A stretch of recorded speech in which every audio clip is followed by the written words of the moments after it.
सत्संगत जी, प्यार से कहना धन लगा जी। ये जो भाव है मन में हर किसी के, चाहे वो एक थोड़ा अहंकार रूप का भाव होगा तो भी वो बदला जा सकता है और अहंकार से धीरे धीरे वो नम्रता की यात्रा की जा सकती है।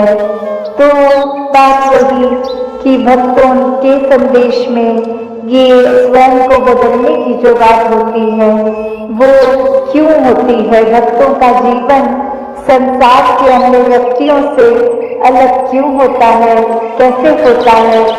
तो बात वही कि भक्तों के जीवन में भी वही दृष्टि के लिए आँख है, खाने के लिए हाथ है, एक सुनने के लिए नाक है, एक दिन में उतार चढ़ाव उसी प्रकार आएंगे और उसी तरह जो भक्त श्रेणी के नहीं है उनके भी जीवन में ये सब ही है।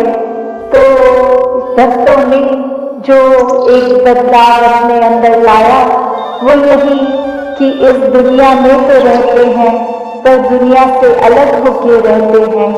तो ये अलग अलग कैसे रहना हुआ, ये ब्रह्म ज्ञान द्वारा जब इस परमात्मा को पा लिया, देख लिया, इसके प्यार में एक पूर्णता से खचित हो गए तो कैसे एक अपने आप को हर पल इस परमात्मा के एहसास में रहने वाला वो भाव भक्तों के जीवन में आ गया और कैसे एक दुनिया के तो तरह तरह के रंग हैं, भक्तों के जीवन में सिर्फ वो प्यार का रंग चढ़ता है जो इस परमात्मा से हो जाता है उसको देखने के बाद।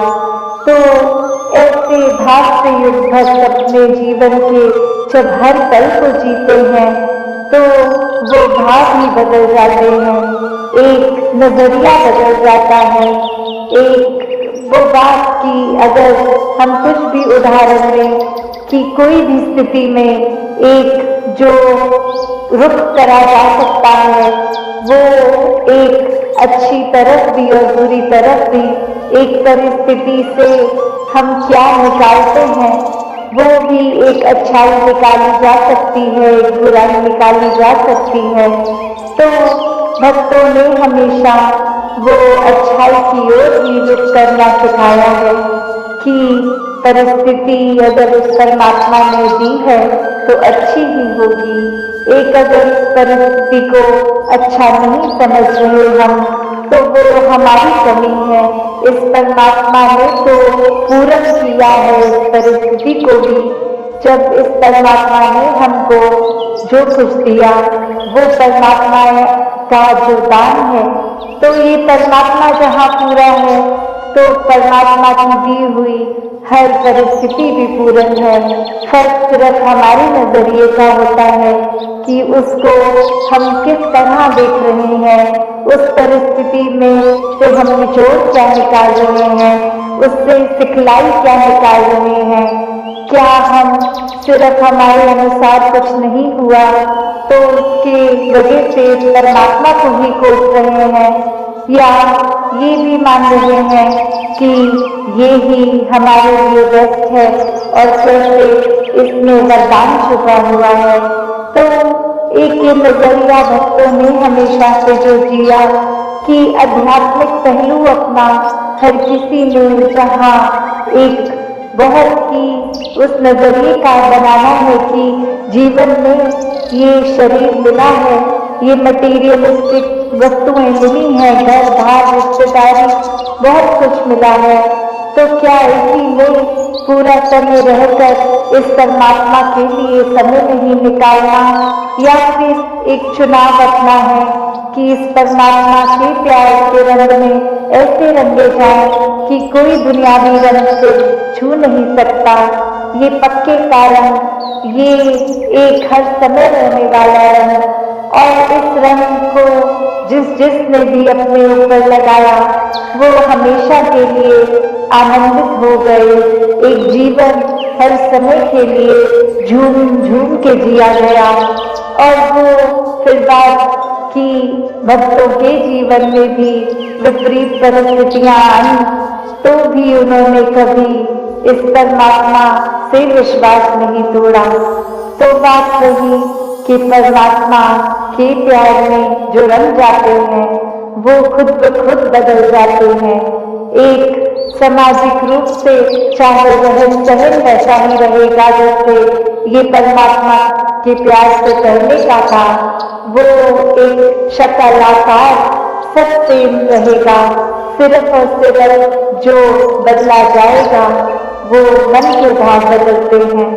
तो ऐसा ही बदलाव हर किसी के जीवन में मुबारक बदलाव होता है कि ये एक संसार में जितने भी अलग अलग प्रकार के चाहे इंसानों के साथ मुलाकात होनी और वो एक अलग अलग कल्चर बैकग्राउंड, दिखने में अलग, खान पान अलग, सब तरह से वो एक डाइवर्सिटी रूप और कैसे वो होने के बावजूद भी सब परमात्मा के साथ जो एकत्र के बंधन में है, तो हर एक को एक दूसरे में परमात्मा ही नजर आता है।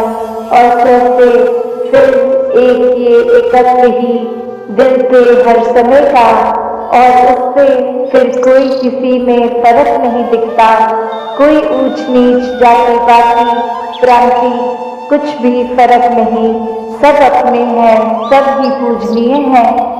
तो कैसे ये परमात्मा का वास तो पूरी सृष्टि के कण कण में है और वहीं जो हर किसी में भी, और यही परमात्मा को देखना ब्रह्म ज्ञान है कि इस परमात्मा को जब हर समय के लिए ये दिखाई देगा कि हर जगह ही मौजूद है, तो फिर एक जहां अपनी भी चेतनता जाग उठेगी। एक जो सच्ची बात है जो भक्तों ने युगों युगों से समझाई है कि दुनियावी एक दौड़ दौलत तो आज है कल नहीं, इसमें बदल जाना है, इस माया का रूप बदल जाना है, घर परिवार सोसाइटी सब बदल जाएगा, पर सिर्फ और सिर्फ एक चीज जो अपनी जगह में कायम दायम शुरू से थी, अभी भी है और ये संसार खत्म होने पे भी रह जाएगी, तो वो बस ये परमात्मा, ये निराकार है। तो इस निराकार को पहचान के जीवन में जहाँ फिर वो समझ भी आ जाती है कि जो कुछ निराकार ने दिया है उसका सदुपयोग भी करना है, किसी के नुकसान का कारण अपने आप को या किसी वस्तु को नहीं बनाना, मन में भाव हर किसी के लिए एक शुद्ध विचार रखते हुए हर किसी के लिए फिर वो मन से एक दुआ अरदास कि ये जहाँ किसी के दिन भर में जीवन में एक स्वास्थ्य रूप किसी भी तरह का एक नुकसान हो रहा है, तो वो भी एक भक्तों का दिल तो इस तरह पिघलता है, किसी को देखकर ठीक नहीं है तो उनसे ज्यादा उनका दर्द भक्त समझते हैं। तो कैसे ऐसे वाले जीवन को मुबारकबाद जीवन कहा जाता है। ये एक परोपकारी जीवन होता है, अपने लिए सेल्फ सेंटर होके, सेल्फिश होके, ये अपने ऊपर केंद्रित नहीं, पूरे संसार की भलाई के लिए भक्त अपना जीवन लगा देते हैं। पूरी ह्यूमैनिटी, पूरी मानवता के लिए ये संसार में आकर संदेश सत्संग के दौरान वही भाव की, मिशन की, हिस्ट्री मिशन की आइडियोलॉजी के कैसे एक संत जो ब्रह्म ज्ञान प्राप्त करके अपने जीवन में गुण जो एक एक के होने चाहिए और रोल मॉडल के रूप में जितने भी संतों का नाम आज भी सुनाया, ये एक परिवार जो आज की डेट में मिशन इतना बड़ा कि एक का नाम भी लेना वो पॉसिबल नहीं है।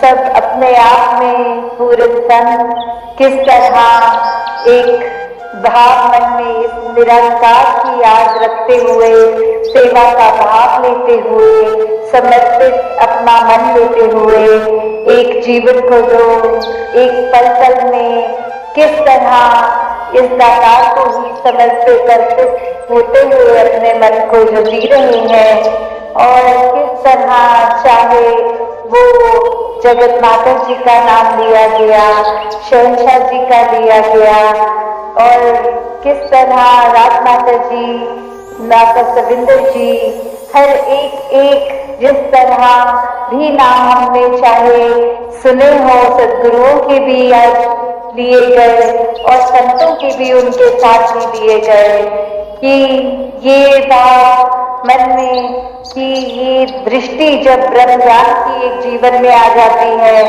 तो एक दशा और दिशा ये एक हो जाती है।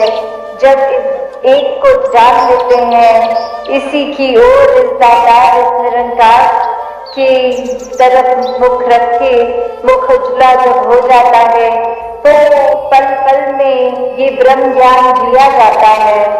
फिर वही बात जो आज बार बार सत्संग में भी सुनी, कि सिर्फ ब्रह्म ज्ञान ले लेना ही मुक्ति का एक फाइनल नहीं, ब्रह्म ज्ञान जीना पल पल, और ब्रह्म ज्ञान पल पल कैसे जिया जा सकता है, वो बात की दिल को, इस मन को दातार के रंग में हर समय रखा जाए। ये जो संत हैं, महापुरुष हैं, इनकी चरण रज, इनके जो भी बातें सुनने को मिल रही हैं, इनसे शिक्षाएं, वो सुन सुन के अपने जीवन पे सुधार करना, कैसे मन से सिमरन, पैरों से सत्संग और हाथों से सेवा, ये हर कोई जब करता जाता है तो भी ब्रह्म ज्ञान को जीते हुए, जैसे कण कण से शिक्षा लेते हुए, अपने जीवन के हर पहलू में एक एक समय में उसको कैसे जिया जाए, उस घड़ी को, वो ब्रह्म ज्ञान जीना है। कि जब इस निरंकार को याद रखते हुए कोई भी काम करेंगे, और वो सारे पलों से ये जिंदगी बनी है, तो हर पल में जब ये दातार है तो पूरी जिंदगी ये दातार है। तो बस एक कर्तव्य जो एक भक्त का रहता है, वो यही कि हमने इस निरंकार को कभी नहीं भूलना।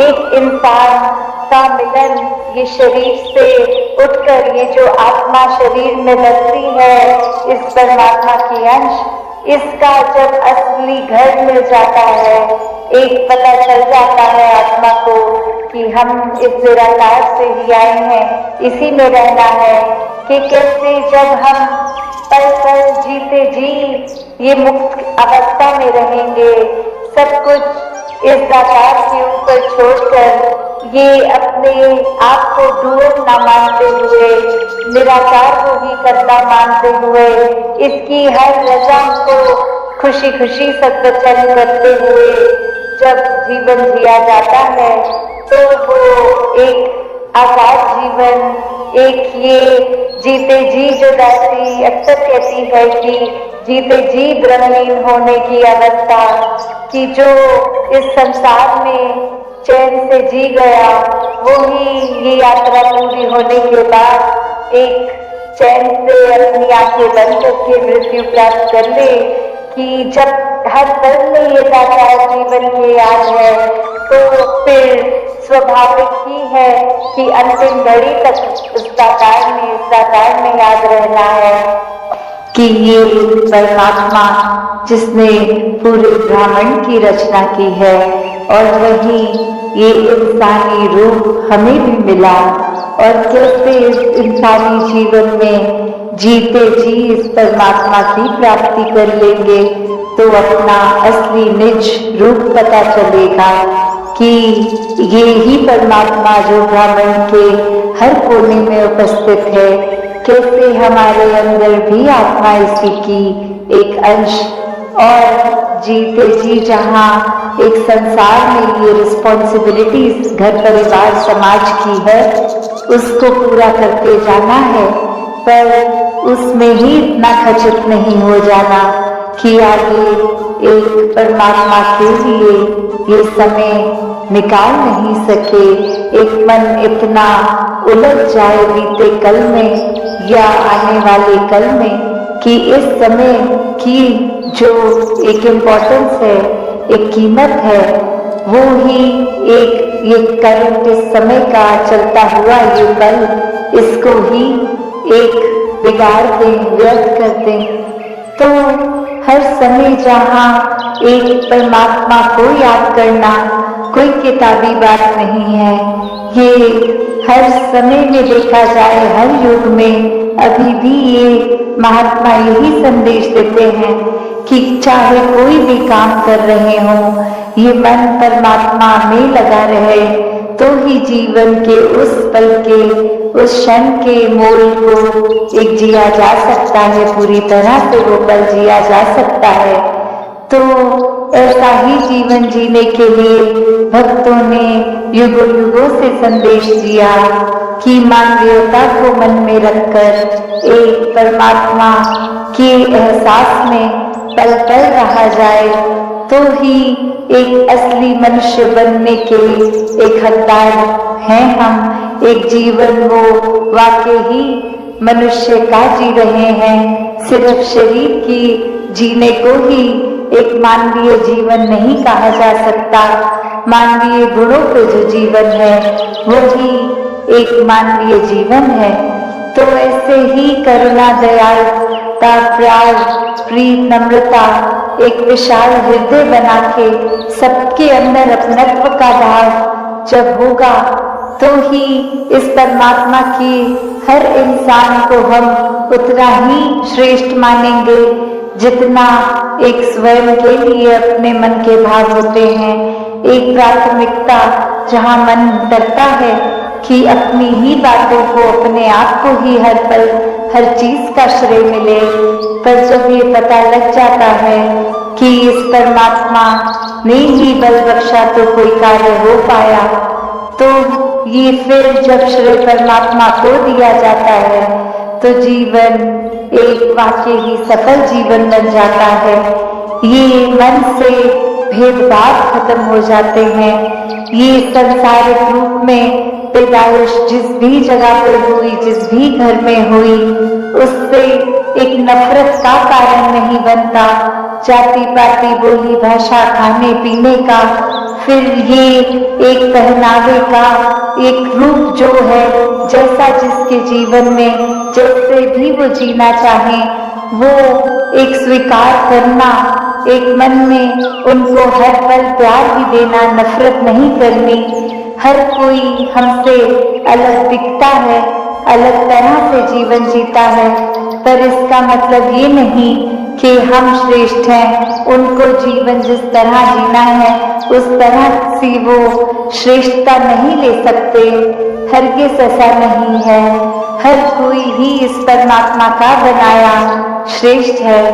तो ऐसे ही अपने जीवन में जहाँ निराकार को एक प्राथमिकता देंगे, एक ये बात समझ आती रहेगी कि जब इस परमात्मा से प्यार हो गया, ये प्रेमा भक्ति की ओर जीवन चला गया, तो फिर ये परमात्मा की बनाई रचना सबसे ही उतना प्यार होता है।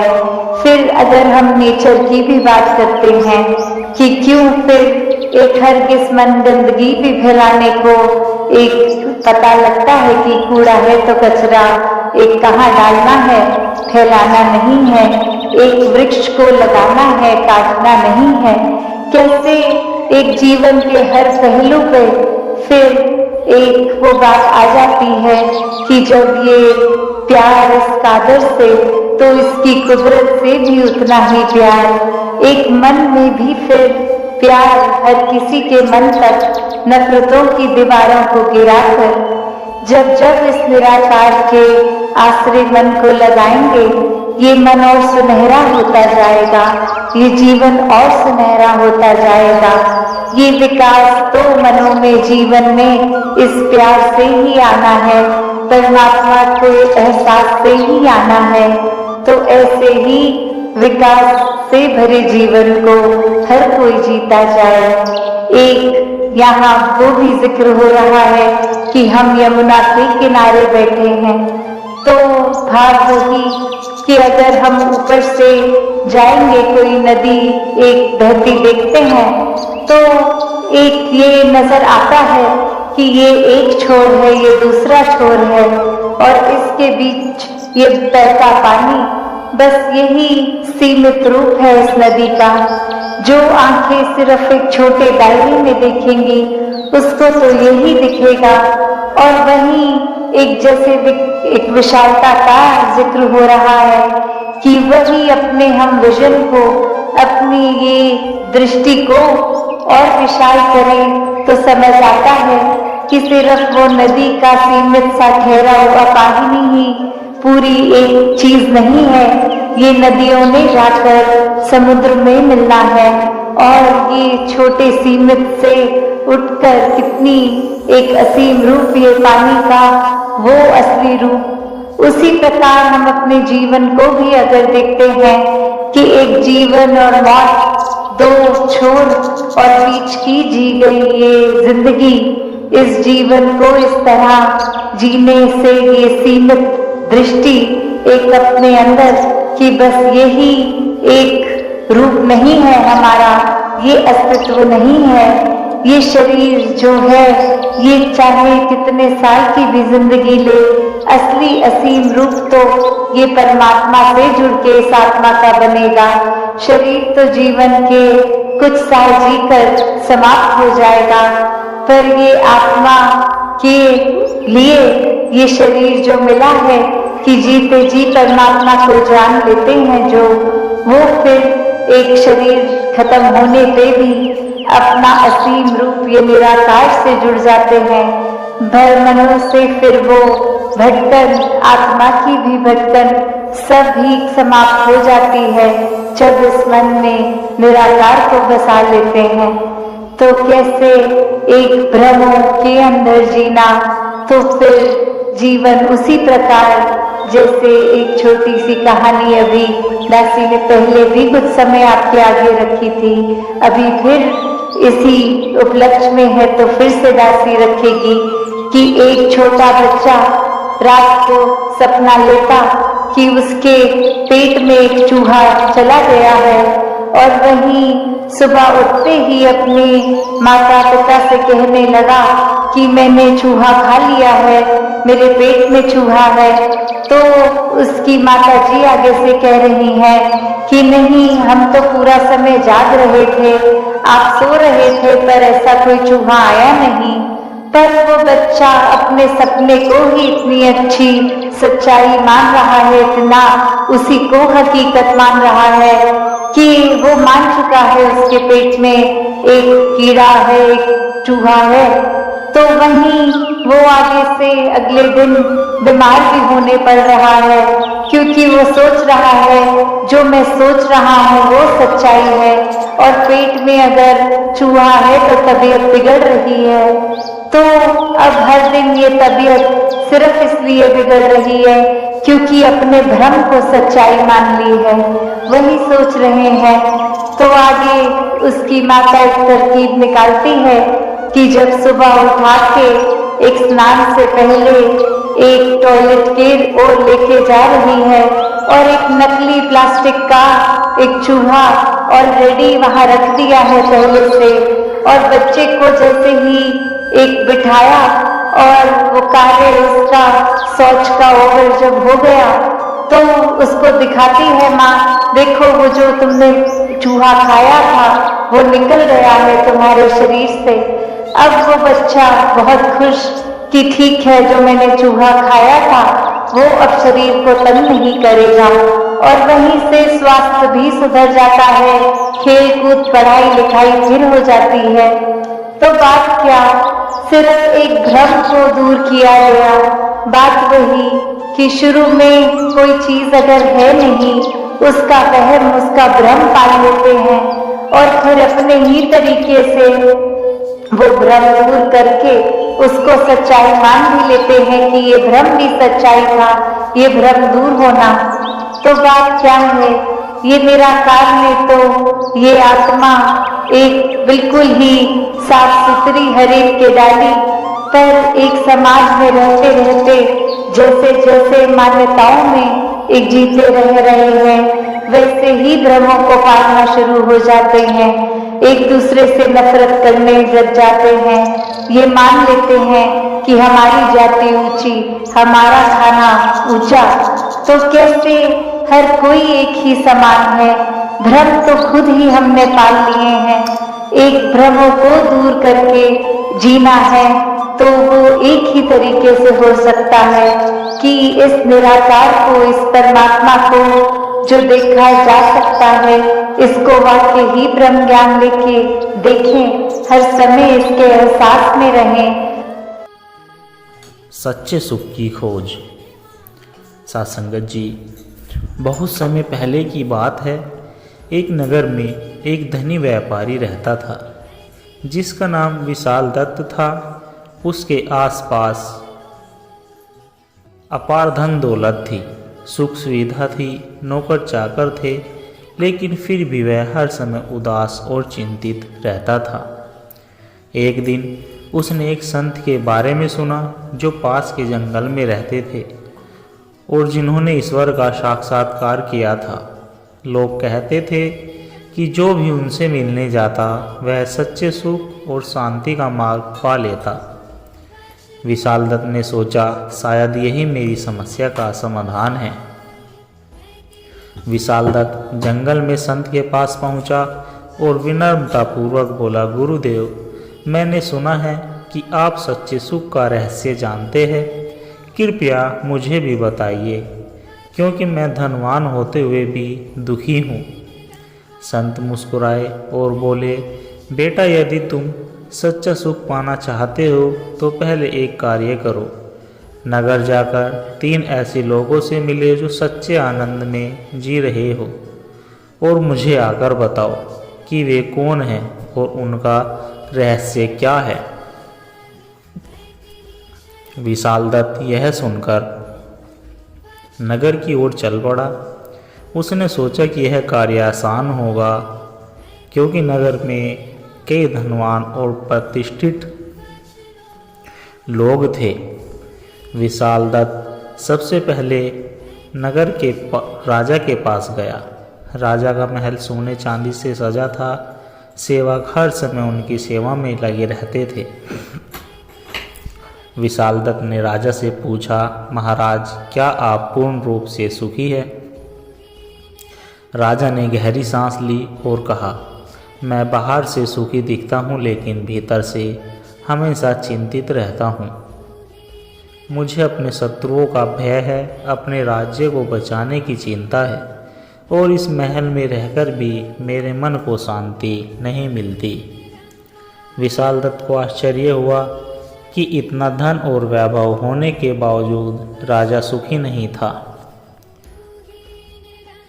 इसके बाद वह एक और प्रसिद्ध व्यापारी के पास गया जो अपार धन का मालिक था।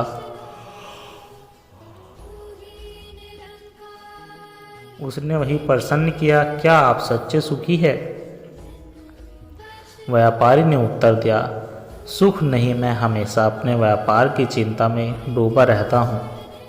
मुझे डर रहता है कि कहीं मेरा धन लूट न जाए, कहीं मेरा व्यापार न डूब जाए। रात में भी चैन से सो नहीं पाता। विशाल दत्त और भी उलझन में पड़ गया। उसने सोचा, यदि राजा और धनिक भी सुखी नहीं है तो सच्चा सुख आखिर है कहाँ? अंत में एक साधारण व्यक्ति किसान के पास पहुंचा जो अपने खेत में हल चला रहा था और भजन गा रहा था। उसका चेहरा शांत और प्रसन्न था। विशाल दत्त ने पूछा, क्या तुम सच्चे सुखी हो?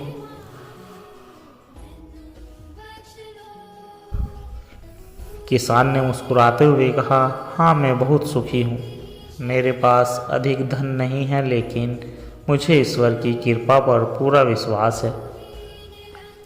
मैं जो कुछ भी कमाता हूँ उसी में संतुष्ट रहता हूँ।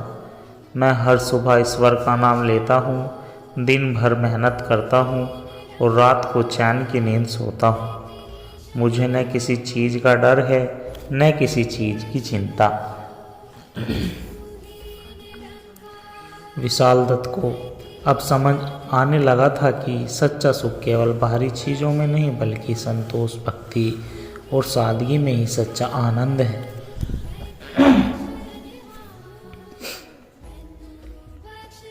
विशाल दत्त संत के पास पहुंचा और पूरी बात बताई। संत मुस्कुराए और बोले, बेटा अब तुमने देख लिया कि सच्चा सुख कहाँ है।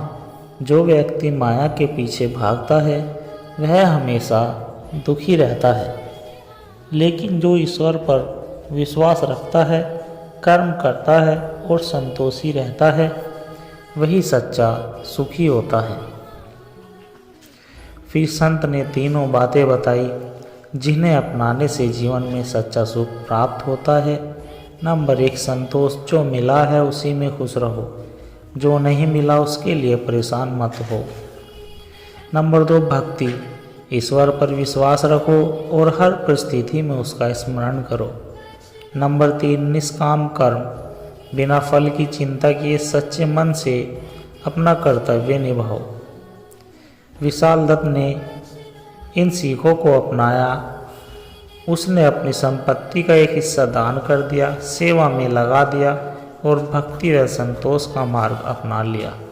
धीरे धीरे वह पहले से अधिक शांत, प्रसन्न और संतुष्ट रहने लगा। सासंगत जी, इस कथा से हमें यह सीखने को मिलता है कि सच्चा सुख बाहरी चीज़ों में नहीं बल्कि हमारे मन की शांति, संतोष, सेवा और भक्ति में है। जिसने संतोष, सेवा और भक्ति को अपना लिया उसने जीवन में सच्चा सुख पा लिया। सासंगत जी, सत्य की खोज। प्राचीन समय की बात है। एक छोटे से गांव में एक युवक अर्जुन नाम का व्यक्ति रहता था। वह हमेशा सोचता था कि जीवन का वास्तविक उद्देश्य क्या है। उसे धन, वैभव और सांसारिक सुखों में कोई रुचि नहीं थी। वह हमेशा किसी ऐसे मार्गदर्शक की तलाश में था जो उसे सच्चा ज्ञान दे सके। एक दिन उसे ज्ञात हुआ कि पास के जंगल में एक सिद्ध महात्मा रहते हैं जो ईश्वर के साक्षात दर्शन कर चुके हैं। अर्जुन ने निश्चय किया कि वह उस महात्मा से मिलकर अपने जीवन का मार्गदर्शन प्राप्त करेगा। अर्जुन कई कठिनाइयों को पार करते हुए जंगल पहुंचा और महात्मा जी के दर्शन किए। वह उनके चरणों में गिर पड़ा और बोला, गुरुदेव कृपया मुझे बताइए कि जीवन का सच्चा अर्थ क्या है। मैं सत्य की खोज में हूँ। महात्मा मुस्कुराए और बोले, बेटा सत्य की खोज कठिन है, लेकिन यदि तुम में धैर्य और श्रद्धा है तो मैं तुम्हारी सहायता कर सकता हूँ। महात्मा ने अर्जुन को पास के नदी तट पर एक घड़ा पानी से भरकर लाने को कहा। अर्जुन तुरंत गया, लेकिन जैसे ही उसने घड़ा भरा वह फिसलकर गिर गया और पानी भी गिर गया। उसने कई बार प्रयास किया, लेकिन हर बार कुछ न कुछ समस्या आ जाती।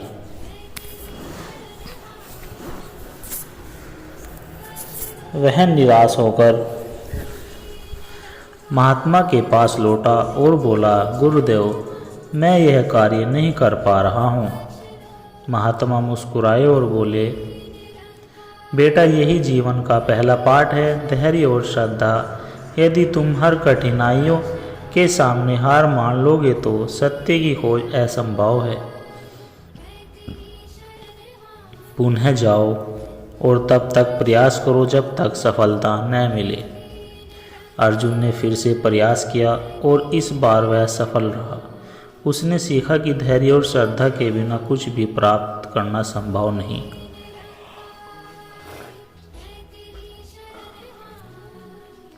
फिर महात्मा ने अर्जुन को एक सुंदर उपवन में भेजा और कहा, यहाँ बैठकर प्रकृति का आनंद लो, लेकिन किसी भी वस्तु को मत छुओ। अर्जुन उपवन पहुंचा। वहाँ सुंदर फल, मीठे फल और शीतल जल था। पहले तो उसने कुछ नहीं छुआ, लेकिन धीरे धीरे मन में इच्छा जागी और उसने एक फल खा लिया। जैसे ही उसने फल खाया, महात्मा वहाँ आ गए और बोले, बेटा यह संसार भी इस उपवन के समान है। जब तक तुम इसे देखते हो यह आनंद देता है, लेकिन जैसे ही तुम इसमें अतिरिक्त रहते हो यह तुम्हें अपने जाल में फंसा लेता है। अर्जुन समझ गया कि माया के आकर्षण से बचना आवश्यक है।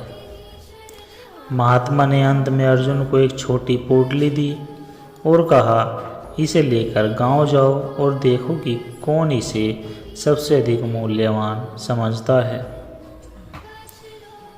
अर्जुन गांव पहुंचा और पोटली खोलकर देखा, उसमें एक साधारण पत्थर था।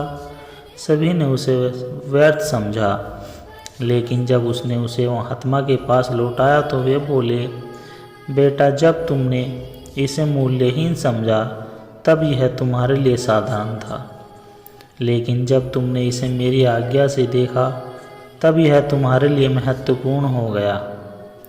इस प्रकार यदि तुम संसार को अपने स्वार्थ से देखोगे तो सब कुछ तुच्छ लगेगा, लेकिन यदि तुम इसे ईश्वर के दृष्टिकोण से देखोगे तो ही संसार तुम्हारे लिए दिव्य बन जाएगा।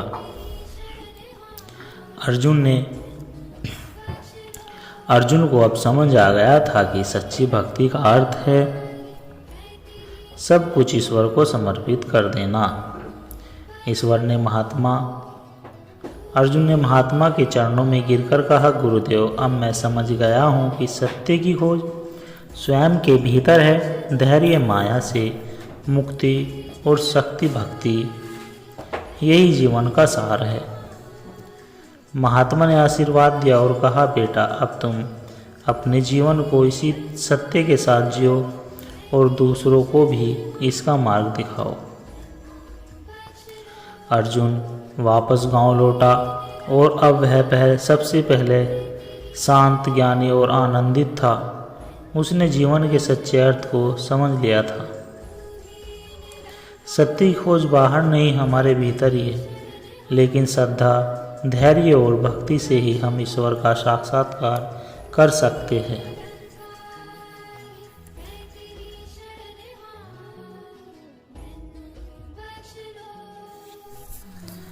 मनुष्य अपने शरीर को ही स्वयं मान बैठता है, लेकिन सत्संग हमें यह सिखाता है कि हम यह शरीर नहीं बल्कि आत्मा अमर है। शरीर नश्वर है लेकिन आत्मा शाश्वत है। यदि हम इस सत्य को समझ लेते तो संसार के मोह माया से मुक्त होकर सच्ची शांति पा सकते हैं। ईश्वर तक पहुँचने के लिए केवल बुद्धि या तर्क नहीं बल्कि भक्ति और श्रद्धा आवश्यक है। भक्ति का अर्थ केवल पूजा पाठ नहीं बल्कि अपने मन, वचन और कर्म से भगवान का स्मरण करना है। जब हम सच्चे हृदय से प्रभु की भक्ति करते हैं तो हमारे जीवन में चमत्कारी परिवर्तन होते हैं। लोग सोचते हैं कि धन, वैभव और सांसारिक सुखों में आनंद है, लेकिन यह क्षणिक है। वास्तविक आनंद आत्मा की शुद्धता और ईश्वर के साथ जुड़ने में है। जब मनुष्य अपने भीतर झांकता है और आत्मा साक्षात्कार करता है तभी उसे सच्चा सुख मिलता है। अत्यधिक इच्छाएं और लालच ही सभी दुखों का कारण है। संतोष सबसे बड़ा धन है। जो व्यक्ति संतोषी होता है उसके जीवन की परिस्थिति में दुख नहीं होता। धैर्य और संतोष से मनुष्य हर कठिनाइयों को पार कर सकता है। सत्संग का अर्थ केवल धार्मिक प्रवचन सुनना नहीं बल्कि सत्य और सत्गुणों के संग में रहना है। सच्चा सत्संग वही है जो हमारे जीवन में सद्गुणों को विकसित करे, अहंकार को नष्ट करे और हमें ईश्वर के मार्ग पर चलाने की प्रेरणा दे। जैसा करोगे वैसा भरोगे, यह ब्रह्मांड का अटल नियम है। अच्छे कर्म का फल अच्छा और बुरे कर्म का फल बुरा होता है। अतः हमें सदा सत्कर्म करना चाहिए, किसी का दिल नहीं दुखाना चाहिए और अपने जीवन को सेवा, दया और परोपकार में लगाना चाहिए। संसार की माया बहुत आकर्षक हो लगती है, लेकिन यह हमें ईश्वर से दूर ले जाती है। हम अपनी बुद्धि को जागृत करके माया के जाल को समझना होगा और उसमें फंसने से बचना होगा। जो व्यक्ति माया से मुक्त हो जाता है वही वास्तविक आनंद और शांति को प्राप्त करता है। गुरु बिना ज्ञान अधूरा है। जैसे अंधेरे में दीपक की आवश्यकता होती है, वैसे ही जीवन में सच्चे गुरु की आवश्यकता होती है। गुरु के मार्गदर्शन में चलकर ही हम अज्ञान से ज्ञान की ओर बढ़ सकते हैं और मोक्ष प्राप्त कर सकते हैं। जो मनुष्य क्षमा करना जानता है वह अपने जीवन में सबसे बड़ा योद्धा है। क्रोध, घृणा और ईर्ष्या हमें भीतर से कमज़ोर कर देते हैं। प्रेम, दया और क्षमा से हम अपने भीतर शांति का निर्माण कर सकते हैं और दूसरों को भी आनंदित कर सकते हैं। ईश्वर तक पहुंचने के लिए मार्ग है ज्ञान योग, भक्ति योग, कर्म योग और ध्यान योग। लेकिन सबसे सरल और श्रेष्ठ मार्ग है प्रेम और भक्ति का मार्ग। जब हम अपने हर कार्य को ईश्वर को समर्पित करके करते हैं, तब हमारा जीवन पवित्र बनता है और हमें ईश्वर की कृपा प्राप्त होती है। सत्संग का उद्देश्य हमें सत्य के मार्ग पर चलने की प्रेरणा देता है। आध्यात्मिक केवल ग्रंथों में नहीं बल्कि हमारे व्यवहार और उच्च कर्म में होनी चाहिए।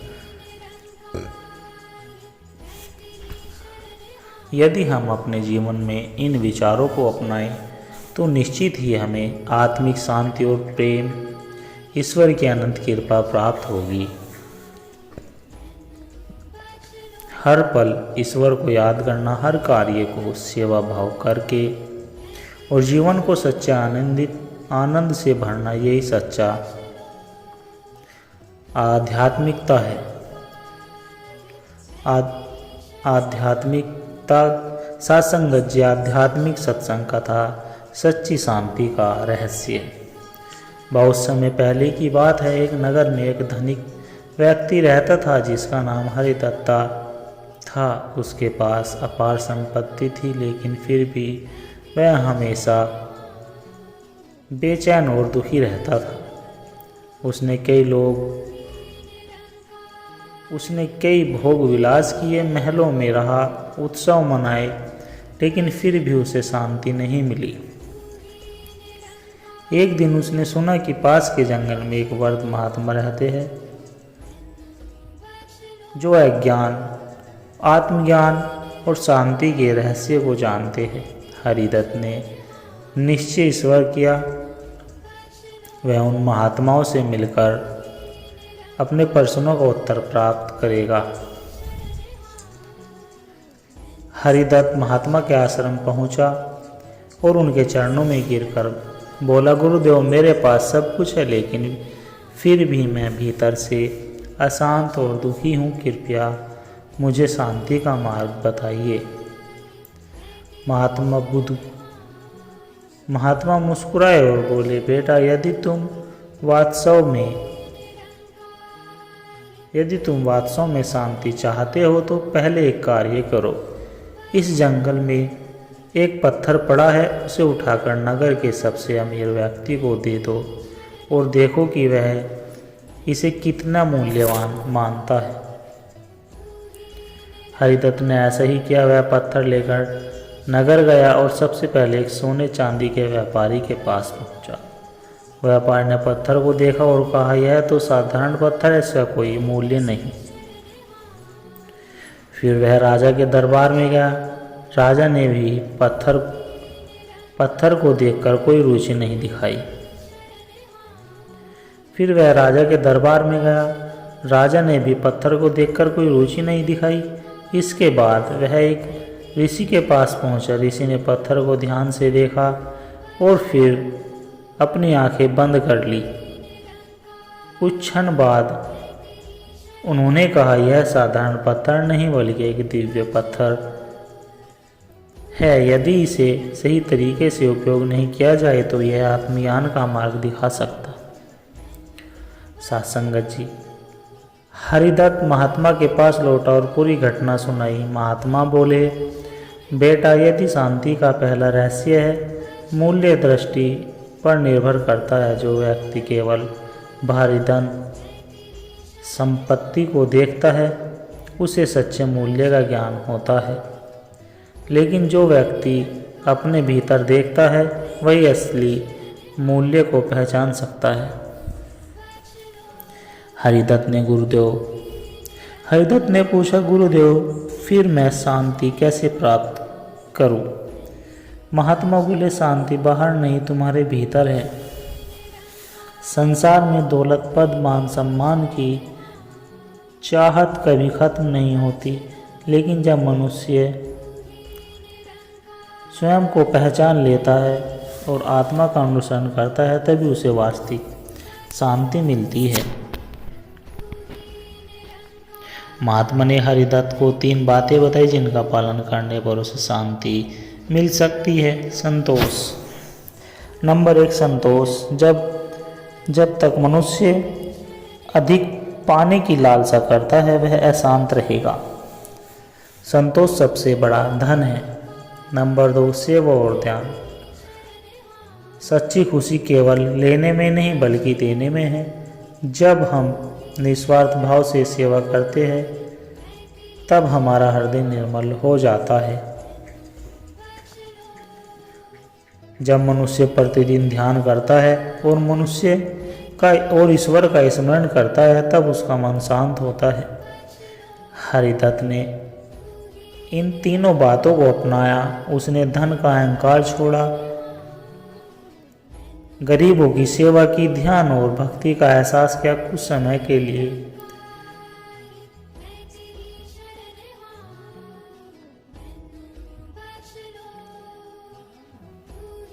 कुछ समय बाद वह पहले से अधिक प्रसन्न और शांत रहने लगा। अब उसे समझ आ गया था कि सच्ची शांति बाहरी वस्तुओं में नहीं बल्कि आत्मज्ञान और संतोष सेवा में है। सत्संगत जी, इस कथा का सार यह है कि हमें यह सीखने को मिलता है कि शांति बाहर की चीज़ों से नहीं मिलती बल्कि हमारे विचारों, कर्म और जीवन शैली पर निर्भर करती है। जब हम संतोष, सेवा और ध्यान का मार्ग अपनाते हैं तभी हमें सच्ची आध्यात्मिक शांति प्रदान होती है। सत्य, संतोष और सेवा यही जीवन की सच्ची शांति के स्रोत है। सत्संगत जी, मनुष्य अक्सर अपने शरीर को ही अपनी पहचान मान बैठता है, लेकिन सत्य यह है कि हम शरीर नहीं आत्मा है। शरीर तो नश्वर है पर आत्मा अमर है और शाश्वत है। जब हम इस सत्य को समझ लेते हैं तब हमें मृत्यु का भय नहीं रहता और हम सही दिशा में जीवन जीने लगते हैं। लोग सोचते हैं कि धन, वैभव और सांसारिक वस्तुओं में आनंद है, लेकिन यह केवल क्षणिक सुख है। जैसे समुद्र का खारा पानी प्यास नहीं बुझा सकता, वैसे ही भौतिक वस्तुएं कभी स्थायी सुख नहीं दे सकती। सच्चा सुख आत्मा की शुद्धता और ईश्वर के साथ जुड़ने में है। मन की शांति केवल तब प्राप्त होती है जब हम अपने अंदर झांकते हैं। बाहर की दुनिया में अशांति है, लेकिन जब हम ध्यान, भक्ति और सेवा को अपनाते हैं तब हमारे भीतर शांति का स्रोत खुलता है। मन की शांति के लिए आवश्यक है। यह संसार माया का खेल है। यह हमें अपनी ओर आकर्षित करता है, लेकिन वास्तव में यह क्षणभंगुर है। जैसे कोई व्यक्ति सपने में अपने को राजा समझता है और जागने के बाद पता चलता है कि वह साधारण व्यक्ति है, वैसे ही यह संसार एक भ्रम है। इसलिए इसमें अपने जीवन को केवल भौतिक सुखों में नहीं बल्कि आत्मा के विकास में भी लाना चाहिए। जीवन का उद्देश्य, बड़ा उद्देश्य केवल स्वयं के लिए जीना नहीं बल्कि दूसरों के लिए भी करना है। जब हम निस्वार्थ सेवा करते हैं तब हमें आध्यात्मिक सुख और ईश्वर की कृपा प्राप्त होती है। सेवा ही सच्ची भक्ति है। बिना गुरु के आध्यात्मिक मार्ग पर चलना कठिन होता है। जैसे अंधकार में दीपक मार्ग दिखाता है, वैसे ही गुरु हमें अज्ञान से ज्ञान की ओर ले जाते हैं। गुरु की शरण में जाने से जीवन का उद्देश्य स्पष्ट होता है। ईश्वर तक पहुंचने के लिए कई मार्ग है, जैसे भक्ति योग, प्रेम और श्रद्धा के साथ भगवान की भक्ति करना, ज्ञान योग, आत्मज्ञान प्राप्त कर सत्य की खोज करना, कर्म योग, निष्काम भाव से सेवा करना, राजयोग, ध्यान के माध्यम से ईश्वर से जुड़ना।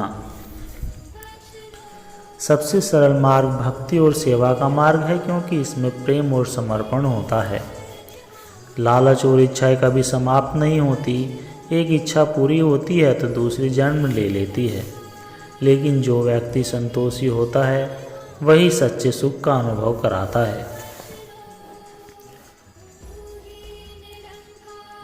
जो मिला उसी में संतोष रखो और जो नहीं है उसके लिए परेशान मत हो। यदि जीवन में शांति और सुख चाहते हो तो 3 गुणों को अपनाएं: क्षमा, दया और प्रेम। क्षमा करने से हृदय हल्का होता है, दया करने से मन शांत होता है, प्रेम करने से जीवन मधुर बनता है। मृत्यु केवल एक परिवर्तन है, अंत नहीं। जैसे पुराने कपड़े त्याग कर नए कपड़े पहने जाते हैं, वैसे ही आत्मा नया शरीर धारण कर लेती है। यदि हम इस सत्य को समझ ले तो मृत्यु का भय समाप्त हो जाएगा और हम जीवन को अधिक आनंदमय तरीके से जी सकेंगे। सत्संगत जिस कहानी इस सत्संग विचार से हमें यह सीख मिलती है कि सत्संग हमें सिखाता है कि जीवन केवल भौतिक सुखों के लिए नहीं बल्कि आत्मा की उन्नति के लिए है। जब हम सेवा, संतोष, ध्यान, भक्ति और प्रेम को अपनाते हैं तब हमारा जीवन सफल और सार्थक बनता है। सत्य, संतोष और सेवा यही जीवन की सच्ची शांति के स्रोत हैं। सत्संगत जी दास के द्वारा कही गई आध्यात्मिक कहानी विचार और सत्संग विचार यदि आप जी को अच्छे लगे हो तो लाइक, कमेंट, शेयर ज़रूर करें और हमारे चैनल को भी सब्सक्राइब कर दें और दास को आशीर्वाद दे कि हर रोज़ आप जी के चरणों में ऐसे ही सत्संग विचार लेकर आता रहे। सत्संगत जी प्यार से कहना, धन निरंकार जी।